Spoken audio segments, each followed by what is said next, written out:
Assalamualaikum warahmatullahi wabarakatuh. Perkenalkan, nama saya Ahmad Habibur Rahman, NIM 3 digit terakhir 196 dari Studi Manajemen Bisnis Syariah 3E. Saya di sini akan menyampaikan materi tentang pengambilan keputusan investasi. Yang pertama, pokok pembahasan. 1. Pengertian investasi. Yang kedua, jenis investasi.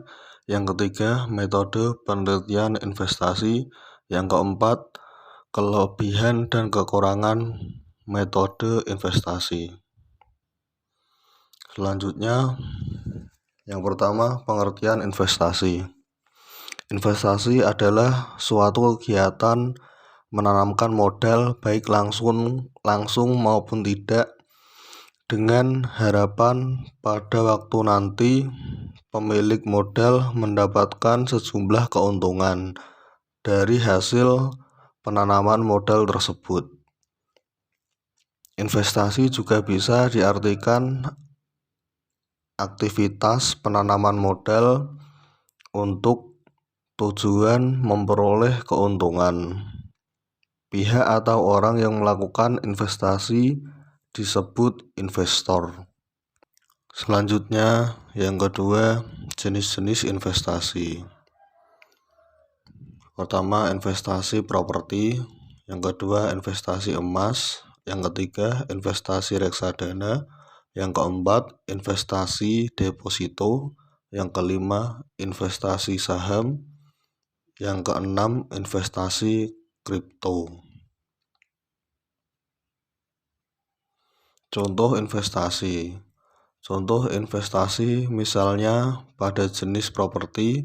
Pada tahun 2015, Ari membeli rumah di perumahan Nusa di Bekasi seharga 200 juta dengan maksud untuk investasi tanpa dihuni. Kemudian setelah 7 tahun, tepatnya 2022, rumah di perumahan sudah di harga 500 juta. Maka keuntungan Ari jika menjual rumah tersebut di tahun 2022 adalah 300 juta.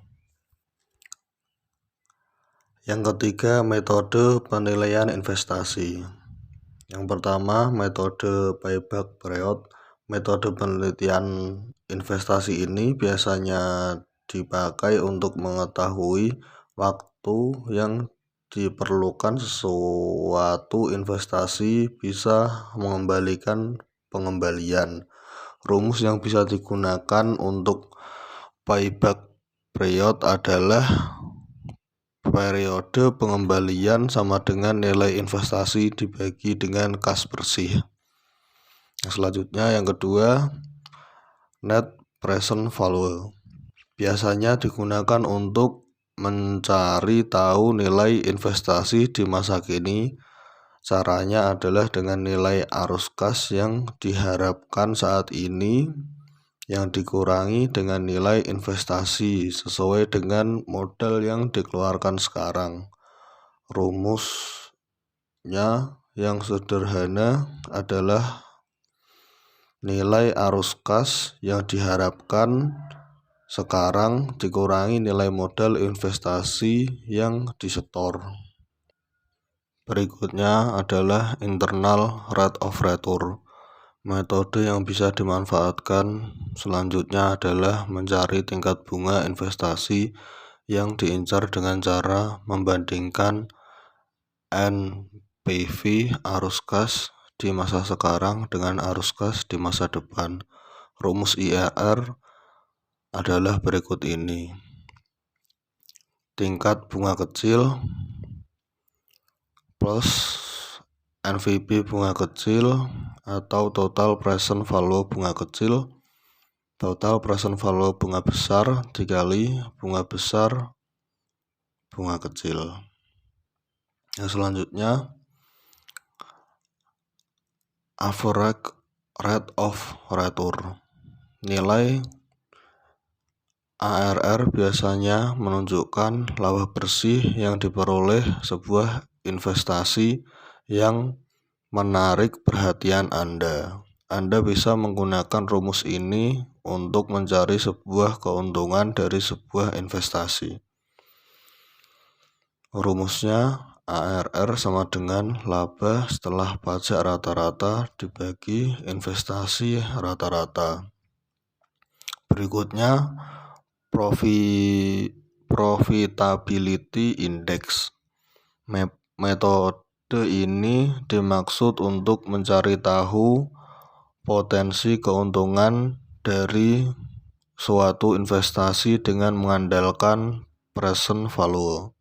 Rumus yang bisa dipakai PI sama dengan present value arus kas masa depan dibagi nilai investasi awal. Materi berikutnya adalah kelebihan dan kekurangan metode penelitian investasi. Yang pertama, payback period. Kelebihan dari payback period yang pertama, perhitungan lebih sederhana sehingga mudah untuk dilakukan. Yang kedua, cocok dipakai pada investasi proyek dengan tingkat risiko tinggi. Karena semakin cepat payback periodnya, maka semakin rendah pula risikonya. Yang ketiga, fokus pada perolahan dana kas yang diharapkan dapat segera menutup modal yang telah diinvestasikan dalam sebuah proyek.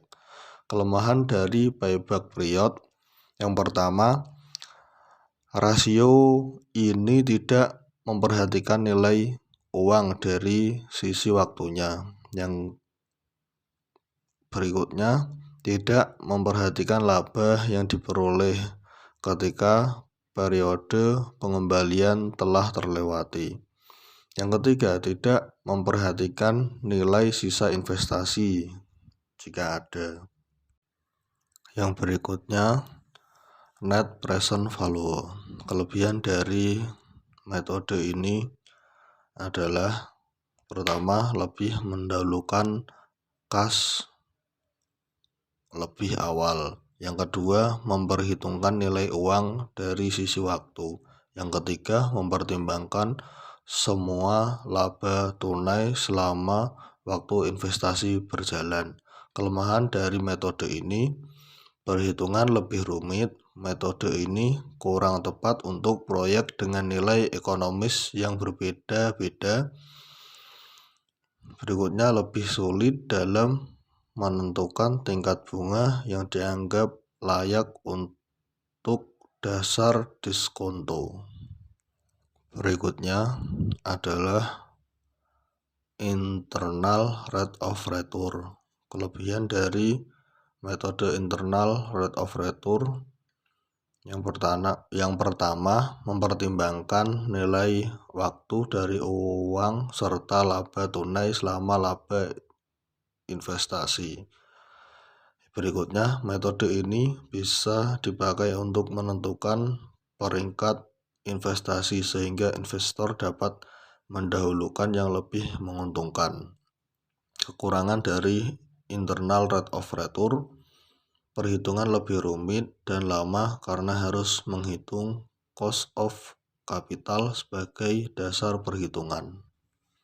Berikutnya, average rate of return. Kelebihan dari average rate of return adalah perhitungan mudah dan bisa dilakukan dengan cepat. Berikutnya, dapat dipakai untuk menilai profitabilitas proyek investasi karena menghitung arus kas sepanjang umur proyek. Berikutnya, perhitungan berdasarkan akuntansi sehingga mudah dipahami para pengusaha dan investor. Kelemahan dari average rate of return.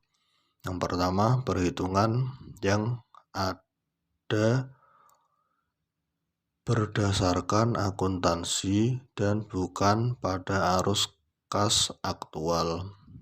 Berikutnya, tidak mempertimbangkan nilai waktu dari uang. Berikutnya, profitability index. Kelebihan dari Profitability Index adalah mempertimbangkan nilai waktu dari uang, berikutnya menentukan tingkat bunga yang akan dimulai dari awal, berikutnya sesuai dengan tujuan perusahaan, yaitu meningkatkan kekayaan pemegang saham. Kekurangan dari Profitability Index bisa memberikan keputusan investasi yang salah, terutama pada proyek eksklusif dengan unsur ekonomi dan skala yang berbeda. Sekian dari saya. Wassalamualaikum warahmatullahi wabarakatuh. Terima kasih.